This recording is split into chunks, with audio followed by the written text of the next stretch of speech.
Okay. Do I have 1 second to go out and come back in again so I can print that letter? Anything for you, Madam Clerk. Mr. Vice President, I'm sorry, we don't usually have this kind of craziness. I'm sorry. This usually 15-minute period is pretty boring. So You're I'll doing be great. right No back. worries. 1 second, thank you.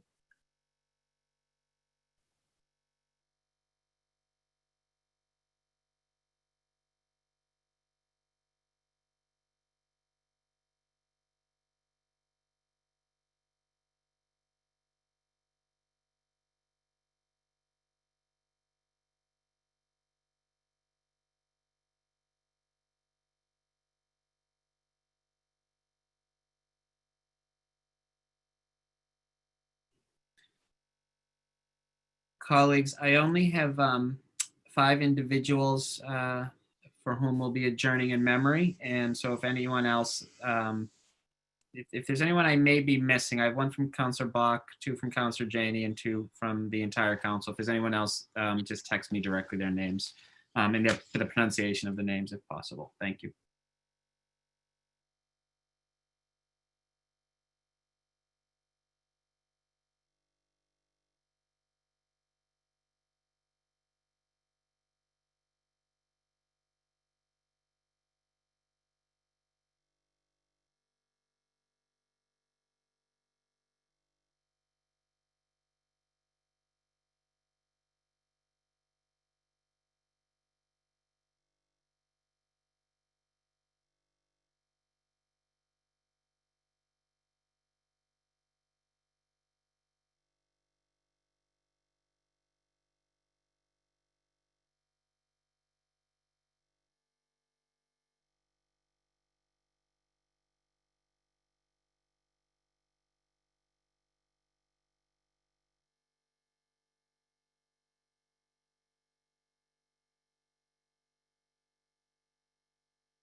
Thank you. I'm sorry for the disruption. No need to apologize. I think we are waiting for, Michelle's just joined. I think we're just waiting for Frank, but it is 12:01. So if you are ready, Madam Clerk, I am ready as well. Very well. Good. And KJ, we looking good from your end? Go. Good man. All right. Okay. The Boston City Council is hereby called to order for Wednesday, October 28th. Madam Clerk, would you please read the roll to ascertain the presence of a quorum? Thank you, Mr. President. Councilor Arroyo. Present. Councilor Baker. Councilor Bach. Present. Councilor Braden. Present. Councilor Campbell. Present. Councilor Edwards. Councilor Asabi George. Present. Councilor Flaherty. Yeah. Councilor Flynn. Councilor Flynn. Here. Here. Councilor Janey. Councilor Mejia. Here. Councilor O'Malley. Present. Councilor Wu. Present. Mr. Chairman, we do have a quorum. Thank you very much, Madam Clerk. Madam Clerk, would you please lead us in an invocation? Thank you. My privilege. From different neighborhoods, you have arrived this morning.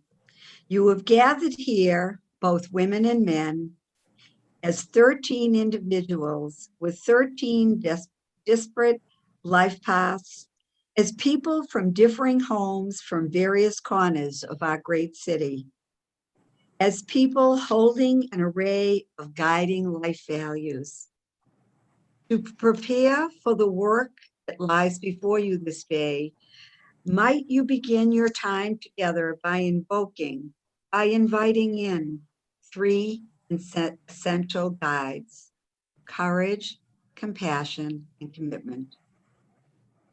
In the name of all that is in you, that has the commitment to believe that every single effort made on behalf of whatever could be does matter. In the name of all of this and more, you come together to begin the day by bringing all the courage, compassion, and commitment that creation has given you. May your hearts and minds too be open to receiving ever more as you begin this day together. As you ready yourselves for all the work that is etched into your hearts, into the lives of your constituents, and into the written agenda that undoubtedly lies before you. In a shared moment of silence, then may we now invoke for yourself that you invite in these three friends: courage, compassion, and commitment. May these three impulses thrive within you, assisting you in continuing to build a sense of community, one with another, and one with another out there in the wider country that holds us all. May the spirit of courage, the spirit of compassion, and the spirit of commitment sustain you, your families, and your constituents through all that today and tomorrow will bring. So may it be. Shalom. Amen. Amen. Thank you, Madam Clerk, for that inspiring and very hopeful message. I now invite everyone to join me in reciting the Pledge of Allegiance.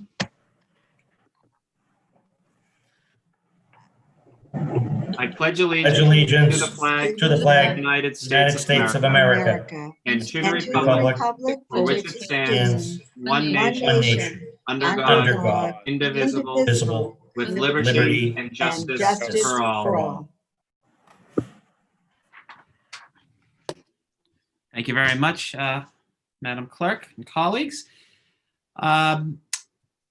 Now we're on to the first order of business, which is the approval of our minutes. Seeing and hearing no discussion on the matter, Madam Clerk, would you please read the roll call so that we can approve the minutes from last meeting as presented?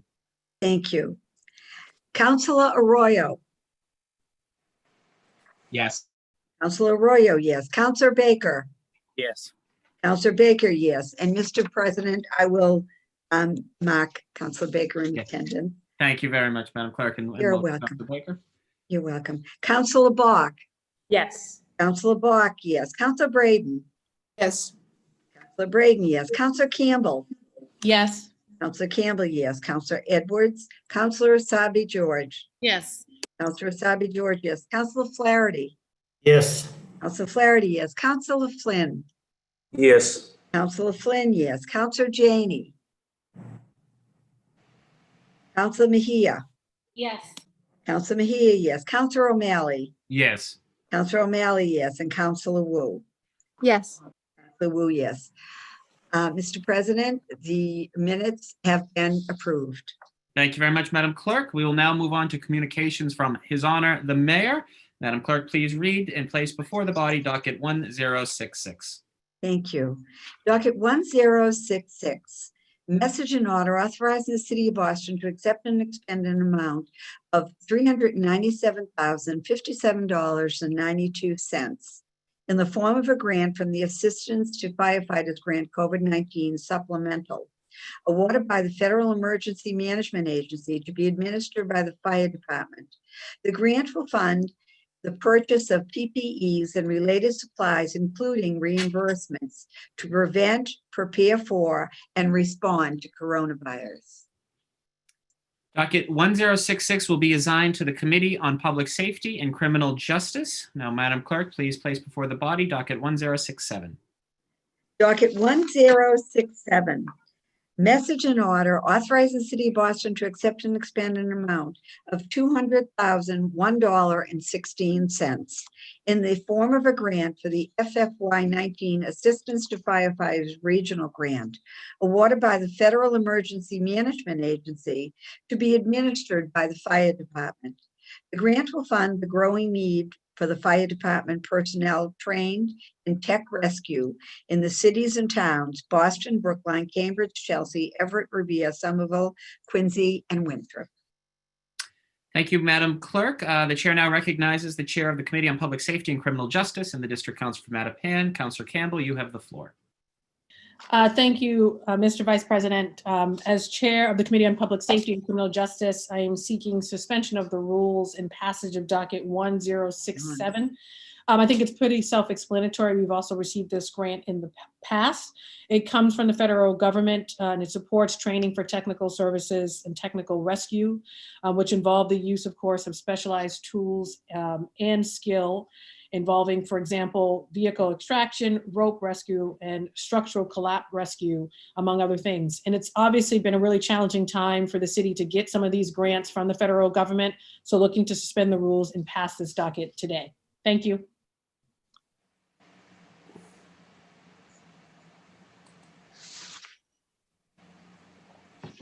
Madam Chair. Sorry about that. Counselor Campbell seeks suspension of the rules and passage of docket 1067. Madam Clerk, please call the roll. Thank you. Docket 1067, Counselor Arroyo. Yes. Counselor Arroyo, yes. Counselor Baker. Yes. Counselor Baker, yes. Counselor Bach. Yes. Counselor Bach, yes. Counselor Braden. Yes. Counselor Braden, yes. Counselor Campbell. Yes. Counselor Campbell, yes. Counselor Edwards. Counselor Asabi George. Yes. Counselor Asabi George, yes. Counselor Flaherty. Yes. Counselor Flaherty, yes. Counselor Flynn. Yes. Counselor Flynn, yes. Counselor Janey. Counselor Mejia. Yes. Counselor Mejia, yes. Counselor O'Malley. Yes. Counselor O'Malley, yes. And Counselor Wu. Yes.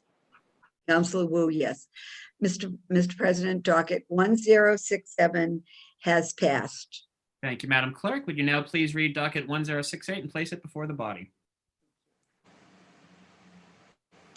Docket 1068, message and order authorizing the city of Boston to accept and expend an amount of $75,000 in the form of a grant for the pre-disaster mitigation awarded by the Federal Emergency Management Agency, passed through the Massachusetts Emergency Management Agency to be administered by the fire department. The grant will fund the first phase of the development of a cost-effective, resilient, and environmentally viable protection strategy and mitigation plan for Moon Island and its causeway.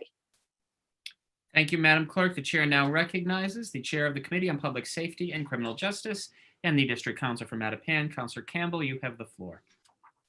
Thank you, Mr. Vice President. As Chair of the Committee on Public Safety and Criminal Justice, I'm seeking suspension of the rules and passage of docket 1068. It also self-explanatory and be used by our emergency management agency to in the protection and mitigation efforts at Moon Island. I will also say this is also a grant that, as you can imagine, we received before, but wasn't easy to get this time around with all that's going on in the federal government. So looking to get these resources to our department right away. So again, seeking suspension of the rules and passage of docket 1068. The chair of the Committee on Public Safety and Criminal Justice, Counselor Campbell, seeks suspension of the rules and passage of docket 1068. Madam Clerk, would you please call the roll? Thank you, Mr. Vice President. Counselor Arroyo. Yes. Counselor Arroyo, yes. Counselor Baker. Yes. Counselor Baker, yes. Counselor Bach. Yes. Counselor Bach, yes. Counselor Braden. Yes. Counselor Braden, yes. Counselor Campbell. Yes. Counselor Campbell, yes. Counselor Edwards. Counselor Asabi George. Yes. Counselor Asabi George, yes. Counselor Flaherty. Yes. Counselor Flaherty, yes. Counselor Flynn. Yes. Counselor Flynn, yes. Counselor Janey. Counselor Mejia. Yes. Counselor Mejia, yes. Counselor O'Malley. Yes. Counselor O'Malley, yes. And Counselor Wu. Yes. Counselor Wu, yes. Mr. Vice President, docket number 1068 has passed. Thank you, Madam Clerk. Madam Clerk, please read, place before the body, docket 1069. Thank you. Docket 1069, a message and order excuse me, authorizing the city of Boston to accept and expend an amount of $60,000 in the form of a grant for the Community Garden Grant awarded by TD Bank to be administered by the mayor's office. The grant will fund the combination of artistic engagement with skill and community building events during the community grown program season, which will run during the summer months of 2021 and 2022. Thank you, Madam President. As the chair of the Committee on Environment, Sustainability, and Parks, I'm going to move for suspension of the rules and passage of this docket. It is a relatively small docket, about $60,000. We've used this in the past. It's a wonderful partnership between the Office of New Urban Mechanics and other philanthropic endeavors, and really allows for really taking some of our community parks, our community gardens more specifically, and putting some real programming in place, having some grants for artists, installations as well as other meeting points, and it's just a wonderful grant. So given the size and the fact that we're anxious to get that money out to support our parks, particularly amid pandemic, I move and ask for suspension of the rules and passage of docket 1069. Would you please call the roll? Thank you, Mr. Vice President. Docket number 1069, Councilor Arroyo. Yes. Councilor Arroyo, yes. Councilor Baker. Yes. Councilor Baker, yes. Councilor Bach. Yes. Councilor Bach, yes. Councilor Braden. Yes. Councilor Braden, yes. Councilor Campbell. Yes. Councilor Campbell, yes. Councilor Edwards. Councilor Asabi George. Yes. Councilor Asabi George, yes. Councilor Flaherty. Yes. Councilor Flaherty, yes. Councilor Flynn. Yes. Councilor Flynn, yes. Councilor Janey. Councilor Mejia. Yes. Councilor Mejia, yes. Councilor O'Malley. Yes. Councilor O'Malley, yes. And Councilor Wu. Yes. Councilor Wu, yes. Mr. Vice President, docket number 1069 has passed. Thank you, Madam Clerk. Moving on now to reports of public officers and others. Madam Clerk, would you please read docket 1070 through 1073? Thank you, Mr. Vice President. Docket number 1070, communication was received from Councilor Wu regarding a food justice agenda for Boston. Docket number 1071, notice is received from Michael Leconto of his resignation from the school committee. Docket number 1072, notice is received from the city clerk in accordance with chapter 6 of the ordinance 1979 regarding actions taken by the mayor on papers acted upon by the city council at its meeting of September 30th, 2020. And docket number 1073, notice is received from the city clerk in accordance with chapter 6 of the ordinance of 1979 regarding action taken by the mayor on papers acted upon by the city council at its October 7th, 2020 meeting.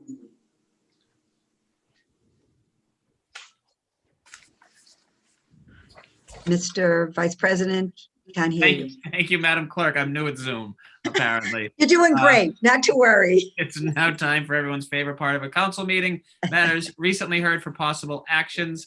Madam Clerk, would you begin by please reading docket 1041? Thank you, Mr. Vice President. Docket number 1041, ordinance amending City of Boston Code, ordinances 6, section 6-10, language and communication access for city services. Thank you very much, Madam Clerk. The chair now recognizes Councilor Flaherty, Vice Chair of the Committee on Government Operations. Councilor Flaherty, you have the floor. Thank you.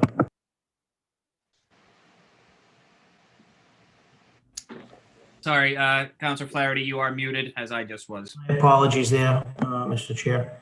The Committee on Government Operations held a hearing yesterday on docket 1041, an ordinance amending the City of Boston Code ordinances, Chapter 6, Section 6-10, language and communications access for city services. Councilor Mejia is the sponsor of this ordinance, and it was referred to the committee back on October the 7th, 2020. The proposal would expand upon the current ordinance that was sponsored by our colleague, City Councilor Michelle Wu, and our former colleague, City Councilor Tim McCarthy, by codifying the Office of Language and Communication Access, which will serve as the main contact for the language and communication access services in plans with city departments. The proposal would require the office to work with the community to develop guidelines that reflect culturally competent interpretation and translation in order to provide a list of standards when contracting for interpretation and translation services. The proposal changes the translation section to require the vital documents be translated into languages spoken by 5% of the population of the city of Boston or by 1,000 persons, whichever is lesser, otherwise known as the most commonly used languages. This is a change from the current ordinance, which imposes this requirement on city departments that receive federal assistance. The current ordinance requires that vital documents be translated in Spanish, Haitian, Creole, Chinese, Vietnamese, and Cape Verdean. The following individuals from the administration participated in the hearing: Jennifer Viva Wong, Interim Director, Mayor's Office of Language and Community Access; An Lei, Senior Policy Advisor, Mayor's Office of Immigrant Advancement; and Jessica Doonan, Chief of Staff, Mayor's Commission for Persons with Disabilities. The committee also heard testimony in support of the docket from various organizations, including Hau Wasami, Community Advocate, Professor Miran Uriati, University of Mass Boston's Gaston Institute, Ivan Espinoza Madrigal, Executive Director, Lawyers for Civil Rights, Carolyn Chow, Director, Asian American Resource, and Nara Campusano Horton, Senior Manager of the Office of Court Interpret Services. Our panelists provided valuable insight about the proposal and really the need for high quality, culturally competent translation and interpretation services.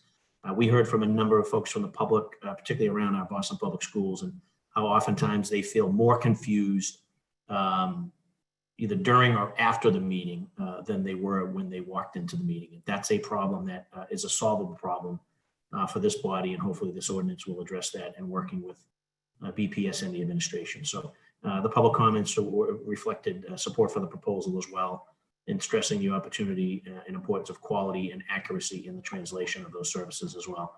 So as Vice Chair of the Committee on Government Operations, I recommend the matter remain in committee for further action, most likely a working session, which is what several of my colleagues had suggested at yesterday's hearing. And through you, Mr. Chair, turn it over to the lead sponsor, Councilor Julia Mejia, for any additional remarks that she has with respect to this ordinance. Thank you. Thank you, Mr. Vice Chair. Councilor Mejia, would you like to speak on this docket? Sure. Thank you, Vice President O'Malley. Really do appreciate the opportunity to speak. And thank you to Councilor Edwards and Flaherty for their teams for working with us to ensure that the hearing went smoothly. In Councilor Edwards' absence, we are wishing her all the best during this time. The hearing was an introductory session to get people familiar with the proposed changes to the existing language access ordinance. Councilor Flaherty, who stepped up at the last minute to chair the hearing, provided a very good summary of the changes we are proposing in the hearing. We heard from Jennifer from the existing Office of Language and Communication Access, who provided an overview of what the office currently does. We also heard from Ivan Espinosa Magardi, who offered his support for the formal establishment of this office, in addition to the expanded support for people who cannot read or write. Carolyn Chow from the AARW also offered support for this initiative and gave an amazing list of recommendations of how we can make this ordinance even stronger. Nadar Campusano Horton made some amazing points about the requirements and qualifications needed to be an interpreter. One story I wish to highlight in particular was that of Hawa Warsanam. She mentioned that she got into trouble and she had to pay a fine because the document that she filled out receiving government assistance was in a language that she could not fully understand. That is what's at stake with our current language access laws. We have so much work to do to strengthen our accommodations to those who speak languages other than English. Finally, I'd like to thank Melissa from Councilor Flynn's office for offering her services as an interpreter. We are very fortunate to have a number of members of the public provide testimony in languages other than English, and we couldn't have done that without our interpreters. Moving forward, we're hoping to move this into a working session and continue the work, and definitely want to say again how much we appreciate Councilor Flynn and his office. You guys always step up. You are what the city needs when we think about language access. You translate everything into multiple languages. You utilize your social media to keep people connected, and your staff, we really do appreciate working in partnership with you all on these issues. So thank you, Councilor Flynn, for your sponsorship and support along the way. And a big shout out to Councilor Wu for in 2016 leading the charge and getting us to this point. This is what it looks like when people step in and lean into what we all need to do to help support those who can't for themselves. So thank you to my colleagues. Thank you, Councilor Mejia. Councilor Flynn, did you wish to speak on this? I know your hand had been raised. I don't want to put you on the spot, but. And I'm sorry, you're muted. Yeah, thank you, Councilor O'Malley. I just want to say thank you to Councilor Mejia, Councilor Flaherty and Edwards, and Councilor Wu has done previous work on this along with Councilor McCarthy. So just want to say great work to all of my colleagues. Thank you, Mr. Vice President. Thank you, Councilor Flynn. So Docket 0141 will remain in the Committee on Government Operations. Madam Clerk, I do apologize. I neglected to ask you to place dockets 1070 through 1073 on file. So please do so. Thank you very much. So done. Thank you very much. And then, Madam Clerk, also would you now read, please read docket 0979. Docket 0979, order for hearing regarding the implementation of the BPS Ready Reopening Plan. Thank you, Madam Clerk. The chair now recognizes the chair of the Committee on Education, Councilor Saibi George. You have the floor. Thank you very much, Mr. Vice Chair. We had a spirited hearing last night regarding the reopening of the Boston Public Schools. We were joined by Superintendent Cassellius and many members of her administration, Jessica Tang from the Boston Teachers Union, Andre Francois from the Boston School Bus Drivers Union, nurses Lauren O'Malley Singh and Jonathan Haynes, and Camila Drummond Forrester from Open Circle at the Wellesley Centers for Women, who reminded us about why we need to focus on social emotional learning and well-being for both students and adults alike during this pandemic. I'd like to thank Councilors Flynn, Campbell, O'Malley, Mejia, and Breeden for joining us for this hearing and asking very thoughtful and conversation-provoking questions. This will certainly not be the last time we hold a hearing on the reopening specifically as we work to reopen our schools during this year. It is clear that we continue to have more work to do as a district and as a Boston Public Schools community to make our schools safe for our highest need students and our educators. Thank you, Mr. Vice Chair. Thank you very much. Thank you very much, Councilor Saibi George. Docket 0979 will remain in the Committee on Education. We are now moving on to motions, orders, and resolutions. Madam Clerk, would you please read and place before the body docket number 1074? Thank you, Mr. Vice President. Docket 1074, Councilors Flynn and Baker offer the following order for a hearing to discuss speeding cars as a public health emergency and address infrastructure improvements. Thank you very much, Madam Clerk. The chair now recognizes the district councilor from South Boston. Councilor Flynn, you have the floor. Thank you, Mr. Vice President. I first want to thank Councilor Baker for his partnership on this. We are filing in this hearing to discuss speeding cars and unsafe streets as a public health emergency to raise awareness about critical issues, as well as to talk about traffic calming infrastructure needed to improve pedestrian safety. I realize I have called for a hearing every year at the Council on Pedestrian Safety and Vision Zero, and I just recently called for one again, partnering with Councilor Flaherty as well. But with recent events we've seen in South Boston and across the city, I am not going to stop talking about this issue.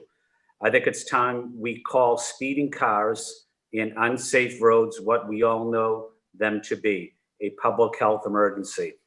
There were several car crashes in recent weeks in various parts of the city. 2 pedestrians were fatally struck by vehicles in South Boston, one at Andrew Square and another on First Street. And another pedestrian was struck by a pickup truck at the entrance of the public garden, where the truck crashed into a stone pillar. Just last week alone, there were 4 incidents where cars crashed into buildings or light poles in South Boston at the intersection of L Street and 3rd Street into a housing, displacing 17 residents, a vehicle backing up on the curb and into a business on East Broadway, at Perkins Square on West Broadway into Magoo's Pizza, also displaying 6 residents, and on Old Colony Avenue into a light pole. Advocates and public health agencies have long viewed road safety as a public health issue, as car crashes are one of the leading causes of deaths and injuries in the nation and worldwide. In fact, World Health Organization highlighted road safety as a public health issue in 2004. New York State Department of Health identified motor vehicle traffic injuries as a major public health problem as well. In recognizing speeding cars and road safety as a public health emergency, we elevate this issue and provide the urgency to make the infrastructure improvements required to force cars to slow down and address this public health and safety issue. I continue to believe it will take a combination of infrastructure improvements to our built-out environment, lowering the speed limit to 20 miles per hour, and enforcement from Boston Police. I also know Councilor Campbell has called for a designated enforcement pod from the Boston Police as well. I also want to thank Boston Transportation Department and Boston Police Department for their continued partnership on this work, making these improvements and implementing Operation Crosswalk stings to enforce the rules of the road. As you may recall, it was Councilor Baker who previously called for a hearing on 20 miles an hour as well. I want to thank Councilor Baker. So we are filing this hearing order to further bring awareness to the dangers of speeding cars in unsafe roads, and hope that we can look at this issue from all angles and to recognize that a speeding car in roads that do not force them to slow down is both a public safety and a public health issue. Thank you, Mr. Vice President. Thank you very much, Councillor Flynn. The chair now recognizes the district councilor from Dorchester. Councillor Baker, you have the floor. Thank you, Mr. Vice President. I just want to thank Council Flynn for his partnership on this here, and I look forward to the hearing, and especially the district councilors know how much this affects people's lives. Constant calls for speed bumps and traffic calming measures. Just happy to be part of this with Council Flynn. Thank you. Thank you, Councillor Baker. The chair now recognizes the district councilor from Brighton. Councillor Braden, you have the floor. Thank you, Mr. Chairman. I'd also like to add my name to this hearing order. In Alston, Brighton, we have had a recent mobility study in which they studied speed on some of our residential streets, and it was quite shocking to see that in some of our one-way residential streets, traffic is traveling at 35 to 45 miles an hour. And it really raised lots of questions and alarm about public safety and the ability for pedestrians and bicyclists and other road users to be safe. So I wholeheartedly support this initiative, and I look forward to the conversation. Thank you. Thank you, Councillor Braden. Madam Clerk, please add Councillor Braden's name. Would any further discussion on this bill? Seeing and hearing none, would any councillors wish to add their name? Madam Clerk, please add Councillor Flaherty, Councillor Bach, Councillor Asaibi George, Councillor Campbell, Councillor Arroyo, Councillor Wu. Please add the chair's name. Please add Councillor Mejia's name. And Docket 1074 will be referred to the Committee on Public Health. Madam Clerk, please read and place before the body docket number 1075. Docket 1075, Councillor Asaibi George offer the following order for hearing regarding the review of curriculum standards and resources in the Boston Public Schools. Thank you very much, Madam Clerk. The chair now recognizes the at-large councilor from Dorchester, Councillor Asaibi George. You have the floor.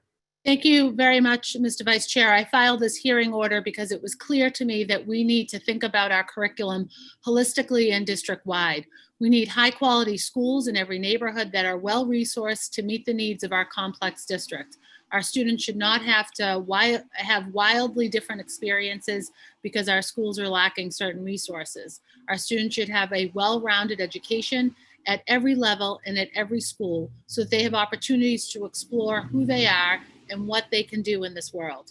When we think about the recent exam school debate, we must keep in mind that providing high quality education to our pre-K and elementary students will set them up for a lifetime of success, whether or not they attend one of our exam schools.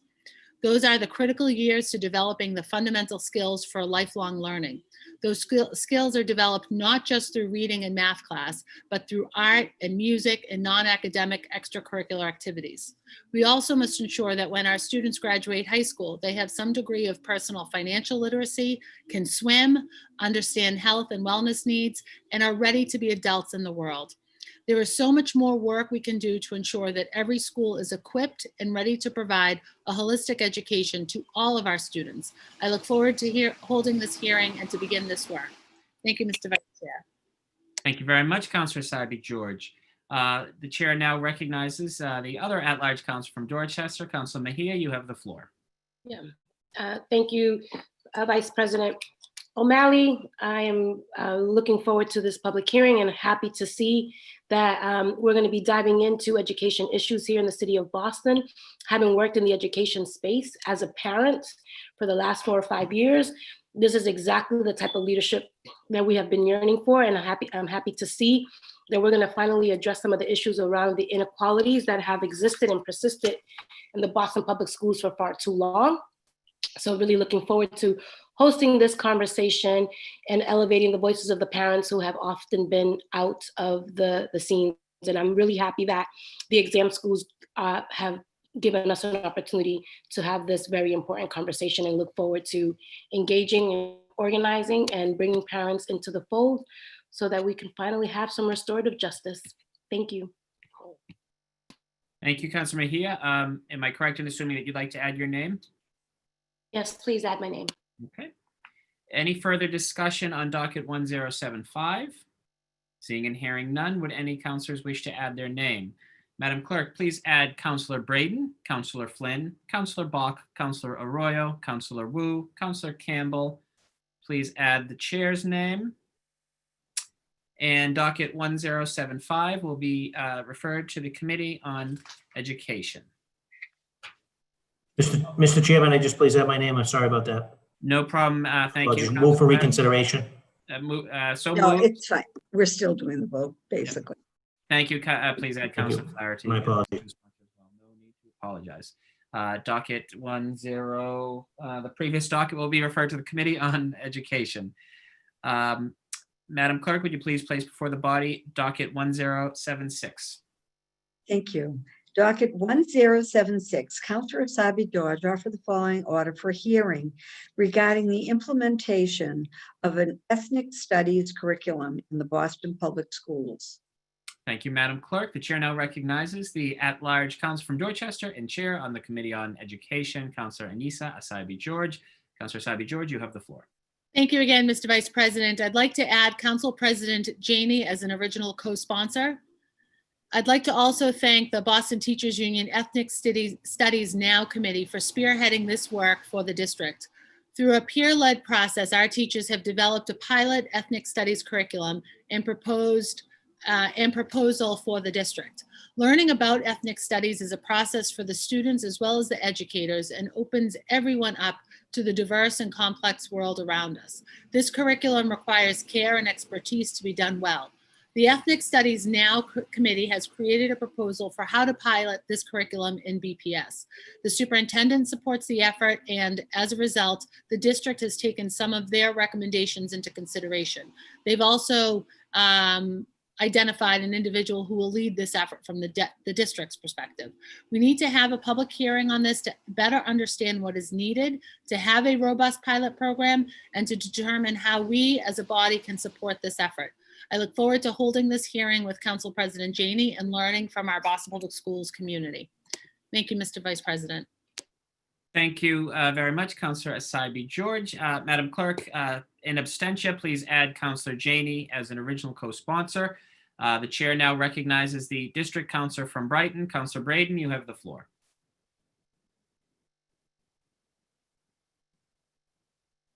Sorry, Councillor Braden, you're muted. Beg your pardon. Please add my name to this hearing order.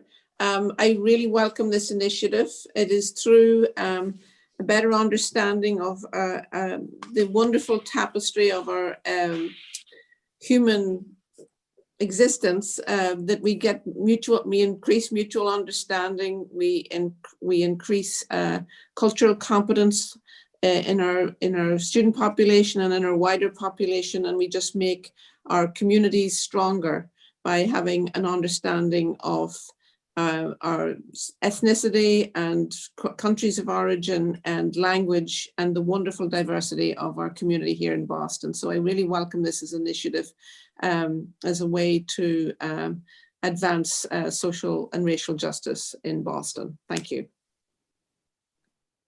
Thank you very much, Councillor Braden. The chair now recognizes the district councillor from Beacon Hill. Councillor Bach, you have the floor. Thank you so much, Mr. Chairman. I just again want to thank the makers for this and say, you know, as a historian, I know how important it is for people to see themselves in history and to have the stories of, you know, their own heritage woven in as they belong, where they belong, you know, in our story of the history of Boston and beyond. And so just really want to commend the ethnic studies now folks from BTU and thank Councillor Asaibi George and Councillor Janey for bringing this to the council, because I think that, you know, there are questions about making sure that the implementation by the district is as robust as it can be, that there's real support for the teachers in both developing this curriculum further and implementing it in their classrooms. Because I think we all know that in BPS, there's a big difference between something that's happening in 1 or 2 classrooms and something that we really put on a path to be integrated throughout our schools, not inconsistent with Councillor Asaibi George's last hearing order. So I really think ethnic studies needs to not be this sort of optional side thing. It needs to be an inherent part of our curriculum here in BPS. And so I think it's important that we put it on a path for that to become true. So thank you so much. And please add my name, Mr. Chairman. Thank you, Councillor Bach. Madam Clerk, please add Councillor Braden's name as well as Councillor Bach's name. We'll get to the others in a moment. The chair now recognizes the other at-large councillor from Dorchester, Councillor Mejia. You have the floor. Yes, thank you, Vice President O'Malley. This is really exciting. I'm so happy to see the council and the teachers and everyone all on the same page around some of the things that this is, again, another restorative justice moment for so many students who are sitting in classrooms feeling unseen and unheard for far too long. This is such an amazing opportunity for us to right the wrong. And more importantly, you know, I always think back to one of the most vocal parents that I have seen around issues of curriculum and our cultural competency or lack thereof, Taylor Andre, who I remember back in 2016, 2017, as far as I can remember, has been screaming, hooting and hollering for the need to have better representation in terms of what our kids are learning about themselves. So really happy to support, to see this happen and looking forward to having the conversation. And thank you to the makers for bringing it to this place. Thank you. And Councillor Mejia, would you like your name added? Absolutely. Okay. Madam Clerk, please add Councillor Julia Mejia.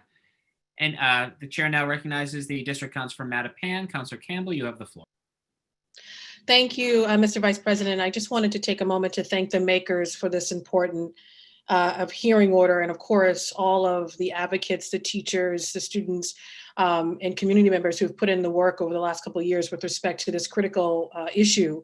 And I felt the need to chime in because, you know, I'm reading the book Cast right now by Isabel Wilkerson, which is a must read, I think, for everybody.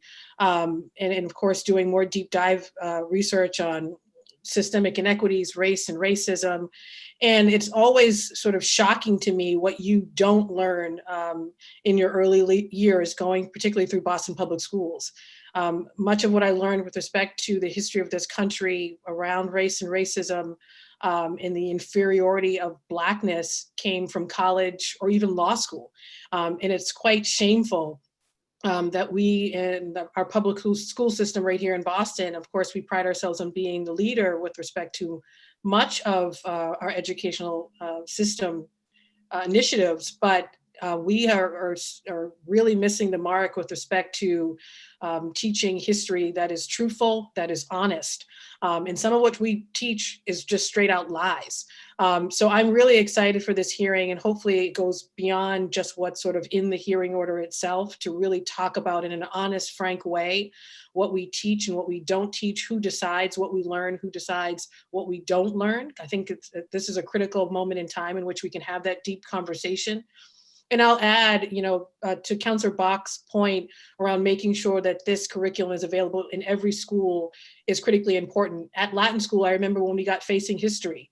I think at the time it was the only school that had Facing History while there. And what I learned about the Holocaust and what I learned about how Jews were treated and gypsies and those who I would have identified as LGBTQ were persecuted, all the things I learned in that class, I learned when I was, I think, a junior or a senior, but that information was not available at every high school in the city of Boston. And so I think it's critically important that as we make these changes and do better with respect to the stories that our folks in the city want us to be teaching, and their histories, of course, want us to be teaching, that we make sure it's available to everyone. And I'll just add also to our teachers and staff as well. It's critically important. So thank you again to the makers. Thank you for your leadership. And Mr. Vice President, please add my name. Thank you, Councillor Campbell. Madam Clerk, please add Councillor Andrea Campbell as a co-sponsor. Seeing no further discussion on this docket, Madam Clerk, please add Councillor Flaherty, Councillor Flynn, Councillor Arroyo, Councillor Wu. Please add the chair, all as co-sponsors to docket 1076. Madam Clerk, would you please read and place before the body docket 1077? Thank you, Mr. Vice President. Docket 1077, Councilor Wu offer the following resolution, urging the Baker administration to expand access to nutrition assistance by closing the SNAP gap. Thank you, Madam Clerk. The chair now recognizes the at-large councillor from Rosendale. Councillor Wu, you have the floor. Thank you, Mr. Chair. This is a resolution that I would like to move to adopt today. It is a small action that could be taken by the state to close a huge gap in food access. This comes out of the food justice agenda that was mentioned earlier in the meeting. I filed the entire report with the council so everybody could see a long list of recommendations, but one of the items that kept coming up over and over again was that we need to streamline the process for Mass Health and applicants to also apply at the same time for SNAP. SNAP is the federal Supplemental Nutritional Assistance Program. It is the nation's most effective anti-hunger program, and there's a huge gap. More than 70,000 Boston residents who participate in Mass Health are likely eligible for SNAP, but do not receive SNAP benefits today. It's one of the largest municipal gaps, SNAP gaps, anywhere in the Commonwealth. And so this also has huge implications in Boston, because then individuals are not receiving the supports that they qualify for and deserve, and that puts additional pressure on the city's emergency food distribution network, which has already seen an increase of 64% more people seeking food assistance during this pandemic. In 2020, the state legislature passed what is known as the IT bond bill, which authorizes the Executive Office of Health and Human Services to spend $5 million on capital costs associated with developing a system to allow applicants and recipients of Mass Health and the Medicare Savings Program to both initiate an application for federal SNAP at the time of application for medical assistance, and also authorize the Medicaid office to submit that to the Department of Transitional Assistance. So it would close that gap, and we have the authority, we have the resources set aside for that as well. This would expedite bringing substantial additional federal SNAP and child nutrition dollars to Boston, alleviating our families' financial hardships. I just want to read a quick statement that one of the core advocacy groups, Mass Senior Action Council, had asked. It's just 2 sentences. Massachusetts has the highest rate of economic insecurity for seniors living alone in the country, with 6 out of 10 seniors living alone and 4 out of 10 senior couples unable to make ends meet. We know that there are 100,000 seniors on Mass Health who are eligible but not enrolled in SNAP benefits, and likely another 120,000 who are below 200% of the federal poverty line, but again, not enrolled, which is why Mass Senior Action supports creating a streamlined application process to help close the SNAP gap and connect seniors with the life-saving resources that they need. There's been a letter that many of our state delegation has signed. This has been led by Senator Sal DiDomenico and Representative Jay Livingstone at the State House, and much of our Boston legislators are in full support. So I'm asking that the council go on record today in joining this effort as well. Thank you very much, Mr. Chair. Thank you very much, Councilor Wu. The chair now recognizes the district councilor from Beacon Hill. Councilor Bach, you have the floor. Thank you so much, Mr. Chair. I just want to thank Councilor Wu for bringing this to the council. As she mentioned, this has been spearheaded at the state level by Senator DiDomenico and Representative Livingstone, whose districts overlap with mine. And I really commend their work getting this into the IT bond bill. And as folks may or may not know, the trouble with the bond bills is that you need to get the bond authority in, but then you still need to prevail upon the administration to actually go ahead and spend it. And so I think this advocacy is really important. We should be pouring far more resources into food support beyond the programs that are already on the table. But in the context of so much food insecurity, it's crazy that we have those 70,000 families that Councilor Wu alluded to who could be covered by this existing federal program and aren't getting their benefits. So I'm really grateful to my colleague for bringing this to the council's attention. And I think it's something that we should all be advocating to the governor and the administration to really act on swiftly, especially in these times. So thank you, Mr. Chairman. Please add my name. Thank you, Councilor Bach. Madam Clerk, please add Councilor Kenzie Bach as a co-sponsor. The chair now recognizes the district councilor from South Boston. Councilor Flynn, you have the floor. Thank you, Councilor O'Malley. I just want to say thank you to Councilor Wu for her strong leadership on this important issue during the census, encouraging people to complete the census. I was telling people that the most important and effective federal program is the SNAP program. I've seen it firsthand from so many in my district, the South Boston Action Center, the South Boston Health Center, among others, providing food to families and elderly in need. So I just want to highlight and say thank you to Councilor Wu, and we need to do more to make sure that any family or any person that is hungry gets nutritional food, regardless of cost. It should be free for anyone that's in need. So I want to say thank you to Councilor Wu and to my colleagues as well. Please add my name. Thank you. Thank you, Councilor Flynn. Madam Clerk, please add Councilor Ed Flynn's name. Seeing no further discussion, Madam Clerk, please add Councilor Michael Flaherty's name, Councilor Nisa Saibi George's name, Councilor Julia Mejia's name, Councilor Liz Braden's name, Councilor Andrea Campbell's name, Councilor Ricardo Arroyo's name. Please add my name. And Councilor Wu seeks suspension of the rules and adoption of docket 1077. Madam Clerk, would you please call the roll? Excuse me. Docket 1077. Councilor Arroyo. Yes. Councilor Arroyo, yes. Councilor Baker. Yes. Councilor Baker, yes.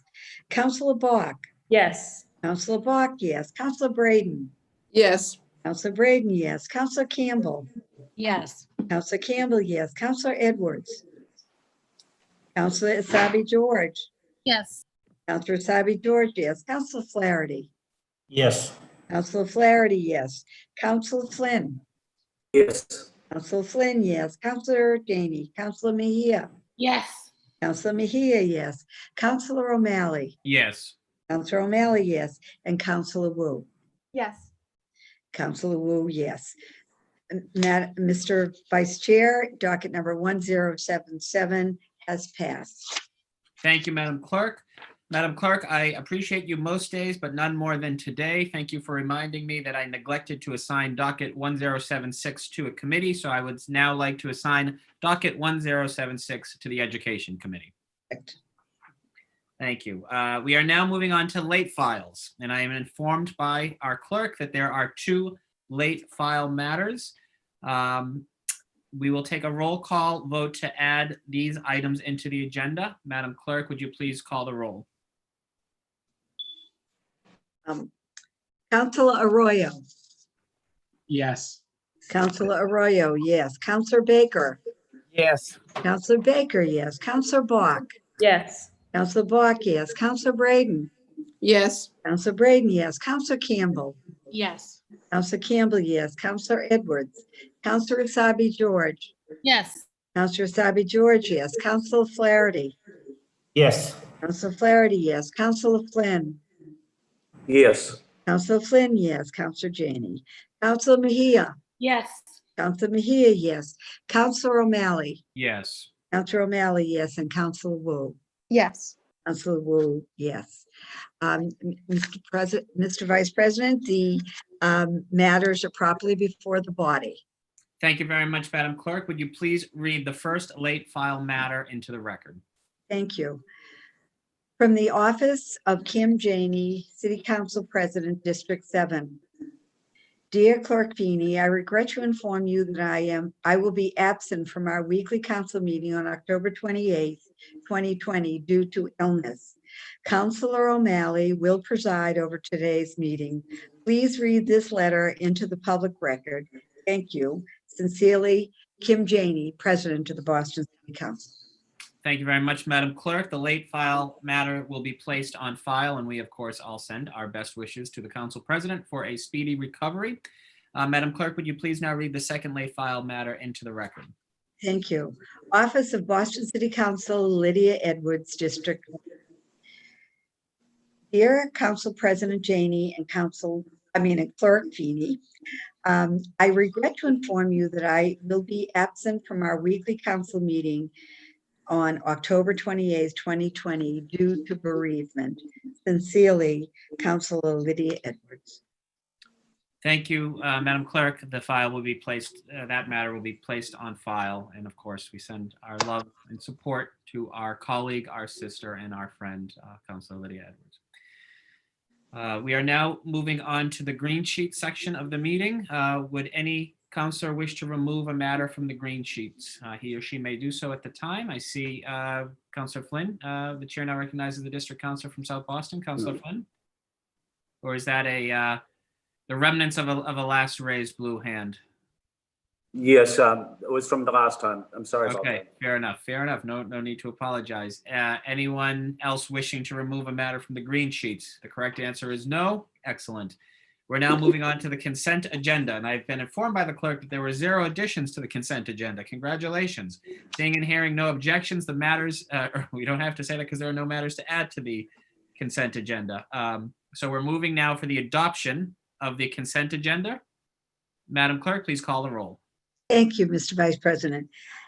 Councilor Arroyo for the consent agenda. Yes. Councilor Arroyo, yes. Councilor Baker. Yes. Councilor Baker, yes. Councilor Bach. Yes. Councilor Bach, yes. Councilor Braden. Yes. Councilor Braden, yes. Councilor Campbell. Yes. Councilor Campbell, yes. Councilor Edwards. Councilor Asabi George. Yes. Councilor Asabi George, yes. Councilor Flaherty. Yes. Councilor Flaherty, yes. Councilor Flynn. Yes. Councilor Flynn, yes. Councilor Janey. Councilor Mejia. Yes. Councilor Mejia, yes. Councilor O'Malley. Yes. Councilor O'Malley, yes. And Councilor Wu. Yes.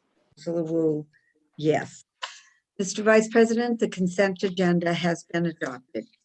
Thank you, Madam Clerk. Well done, colleagues. Now we are nearly completed, but we're now going to move on to the announcement section of the meeting. Would any councilor wish to share any thoughts with all of us and those watching? And the chair now recognizes the district councilor from Beacon Hill. Councilor Bach, you have the floor.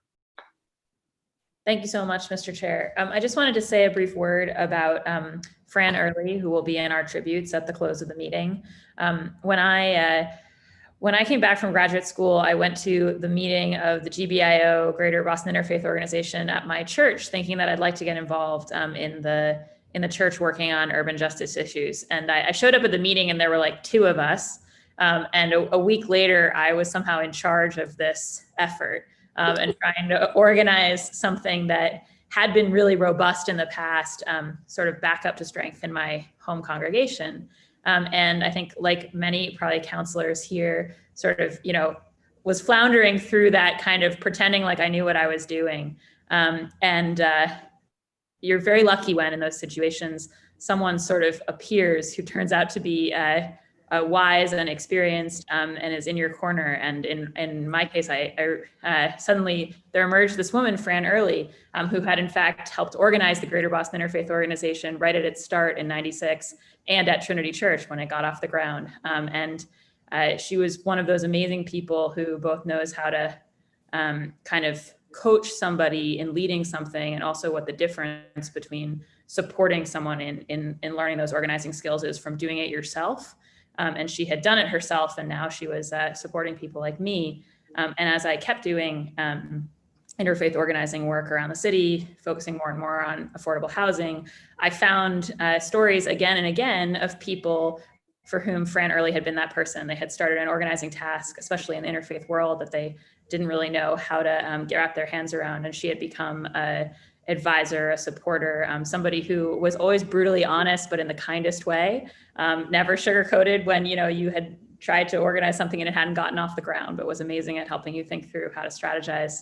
And she was really a force. And she's one of those people that I don't think she's famous in the city, but her fingerprints are on all kinds of victories for justice, including the statewide Affordable Housing Trust Fund, which was really one of the first wins of GBIO under her leadership 20 years ago.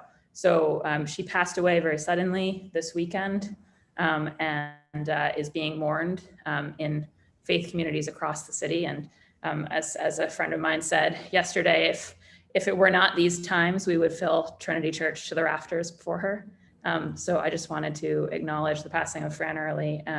She was always wearing this great red vest, so that's why I'm wearing a red sweater today, and just say that the city and a very broad community mourns her passing. So thank you, Mr. Chairman. Well said. Thank you. Thank you, Councilor Bach. The chair now recognizes the at-large council from Dorchester, Councilor Mejia. You have the floor. Thank you, Vice President O'Malley. It's been quite exciting to see you in your chairmanship here today. All the formalities between you and the clerk have just been incredibly educational. But that's not what I'm here to talk about, but it's been great. I just wanted to bring into the space, last night I met with the South Bend and Roxbury Partnership group. They've been doing a lot of organizing around some of the issues that are happening on Mass and Cass. And I just wanted to uplift the fact that, I'm an at-large counselor. I'm responsible for 22 neighborhoods. So for me, I've been really intentional about making sure that I stay in my lane and figuring out what voice and role I play in any of the spaces that I get invited to. And I just see that issue is so volatile. And I just want to give a quick shout out to all of the council colleagues who have already been in front of this group. But I also would like to extend an invitation to other council colleagues who may not live in or have any quote unquote business in the area to really lean into this as a citywide issue that I think we can all wrap our hands around. I feel like folks are feeling that it would just be an opportunity for us as a city to figure out. I know some of the things that are happening in other Rosendale, Jamaica Plain, East Boston, West Roxbury, all of these things may not be in the immediate backyard, but it's still impacting the citywide quality of life. So I'm hoping that if there was an opportunity for all of us to convene in a public forum, that we could do so as a collective body. I know it's controversial, I know it's crazy, but I just think that these times present themselves as opportunities for us to work more collaboratively around some of the things that people across the city are experiencing, and hoping for your response and a favorable response to an invitation to lean in. Thank you. Thank you, Councilor Mejia. Any other councilors wishing to offer announcement or remarks? Well, I will take my prerogative as the chair then to simply say 1 week from today, the next time that we meet in formal session will be the day after the 2020 presidential election. And while it'll be inappropriate for me to pontificate how I'd like to see that election unfold from this position, I think it's fair to say that it is very overcast, rainy, and cold right now. And I believe most, if not all of you, are looking for blue skies to come soon. And suffice it to say, it is vitally important that we do everything we can to encourage the highest possible turnout among all Bostonians. We've been working very, very hard in this space to making it easier for individuals to vote, not only on election day, but with some great successful early vote locations, with a vote by mail initiative that we worked very, very hard to bring to fruition. I would urge those who are watching who wish to vote by mail, you may be better off submitting it to an early vote site where there will be a secure box, or at one of our secure boxes around the city, if you are unable or would prefer not to vote in person on Tuesday. But certainly we've seen some really encouraging, robust turnout across the Commonwealth and across the country. I think it speaks to the change and the hopefulness that I believe this country wants and deserves, and look forward to seeing every Bostonian avail him or herself of that opportunity to be citizen legislators and doing their most precious civic duty, which is voting next Tuesday, or at one of the opportunities leading up to next Tuesday. So we now are closing the council meeting. As we always do, we will be adjourning in memory of some really notable Bostonians. For Councillor Bach, we will be adjourning in honor of Fran Early. For the council president, in absentia, Councillor Kim Janey, we will be adjourning in honor of Raymond Joyner and Daniel Rice. And I am honored on behalf of all of you and our other councilors who aren't with us in person to also adjourn this meeting in honor of Walter Wallace Jr. and Gregory Vincent Bertolino, who is the partner of our dear colleague and friend, Councillor Lydia Edwards. As Shakespeare said, everyone can master a grief, but he who has it. Our colleague is going through some incredibly difficult times right now. I know we all send our love and support and prayers and strong wishes to her. So as we close in honor of those individuals, please keep special attention for all of those watching who, for our colleague and for so many people who've been touched by some really difficult times that's only compounded by the fact that we are dealing with this pandemic. So thank you. I'd now ask you all to join me for a moment of silence.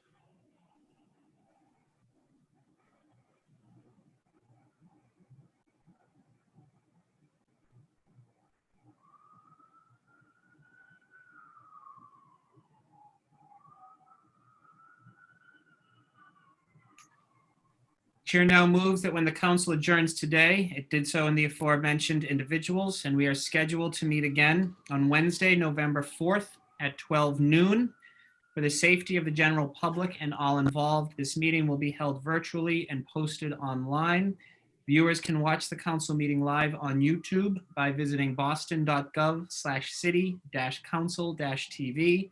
The council is hereby adjourned. Thank you. Great job. Thank Well you. done. Well done, Matt. Gold star. Thanks, everybody. Great You're a job, Matt. natural. Bye, everyone. Have a good day. You too. Bye, everyone. Bye-bye.